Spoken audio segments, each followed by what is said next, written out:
The next thing that we're going to be talking about is sentence closes.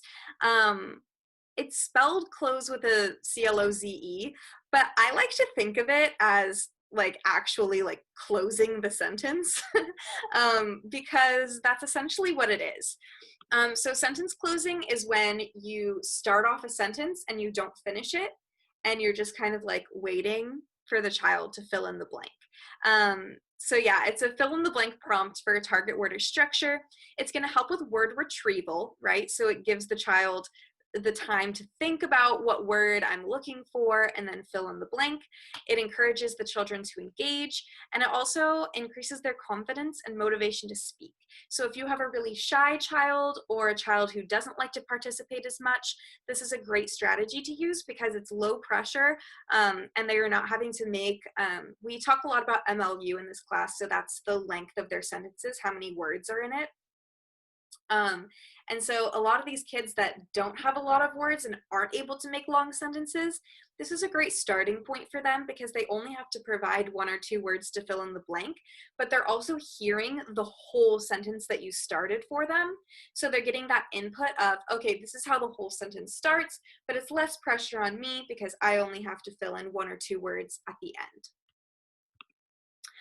So again, when to use this is if you aren't getting good participation, you're working with a child with low MLU. It's good for during play activities, but especially during story time and singing. And I'm sure you guys have seen this strategy and probably even used this strategy and didn't even know you were doing it.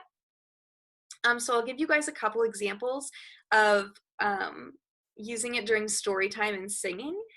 So you're going to say the phrase, intentionally leave out a word, and let the children fill in the blanks.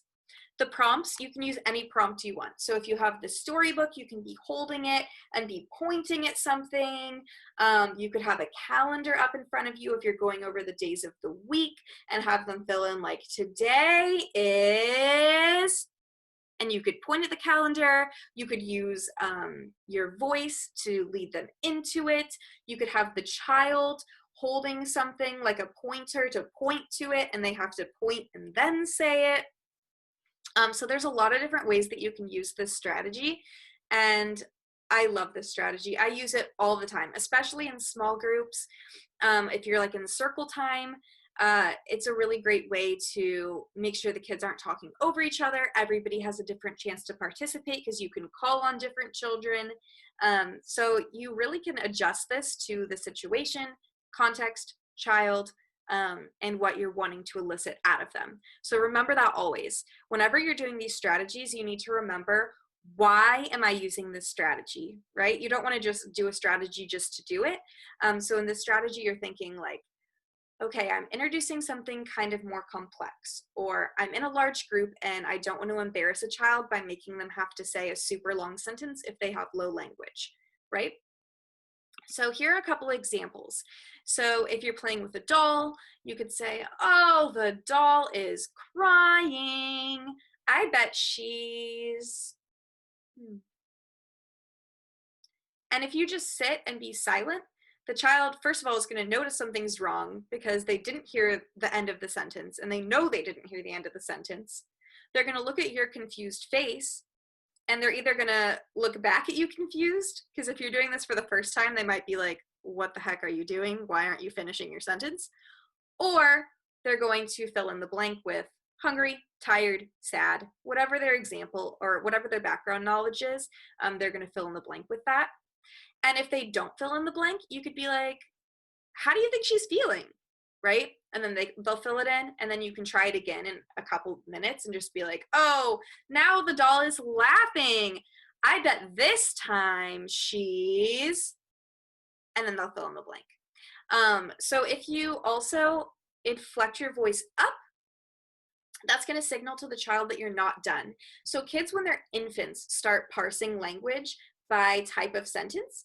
So usually when people finish a sentence, they finish on a downward slope of tone and timing. So if I'm making a statement, I like to run, versus, do you like to run? When you go up, it's inflecting that it's a question. And if you go down, it's a statement, in tone, I mean. And so kids, toddlers are going to automatically know this. And so if you inflect your voice up by, I bet she's, they're going to know you're asking a question and that it's just implied. And so as you do this just a couple times, maybe the first or second time, you might have to say, I bet she's what? Or I wonder how she's feeling. And then they can fill in the blank there. And then as they start understanding the sentence close structure, they'll start doing it as is intended. Another example, so that was in play. This is for when reading a book, which is we're going to get into a lot here, not next week, but the week after. We're going to start into reading strategies. And so we're going to get into this a lot. But one example is having the child fill in facts throughout the story. So say you're reading a book about Clifford the Big Red Dog, and you can see Clifford's on the page. You can see Emily Elizabeth is doing something with Clifford. So you could say, Emily Elizabeth says, let's get, and then you're just gonna wait. And the children are either, if you're reading in a big circle, maybe all at once, they're gonna shout out Clifford, or maybe you call on somebody and say, Emily Elizabeth's getting who? And then you call on someone. And then again, as you use the strategy more often, the children are going to understand the structure of it. So they're going to say, okay, she didn't fill in the sentence. She's calling on me. She wants me to say Clifford. Or she wants the whole class at once to say Clifford. Another example is during singing time. I did this a lot in one of my clinics, so I am laughing looking at this example. But you can not fill in the rest of the song. And this is one of the most effective ways to use this strategy because kids are used to this. They do it all the time. They know the songs usually, and they're going to know the words that are missing. This specific example is a storybook, but a lot of times people will kind of sing along the words. I did this a lot in one of my early intervention clinic placements with this ASL group. And so we did a lot of like, brown bear, what do you see? I see a, and then we pause, okay? And in this specific example, it's not the best because the child can't see what's next. So unless they know the story, they're not going to be able to fill in the blank. But if you're singing a song that they really know, so if you're going like, the itsy bitsy spider went, and you're pointing up, the children are, first of all, they know the words, but also you're giving that visual cue of, hey, we're going up. And not only then are they having to fill in the blank and providing a word, but they're also starting to pair the word with what the preposition actually means, because a lot of the time they're just repeating the words that they've heard and they don't actually know what, you know, up, down, on, under, in, all those prepositions are. They're still learning that. So by giving a visual cue of this is up, this is down, or you could say, if you're singing the we're going on a bear hunt song, you could be like, can't go.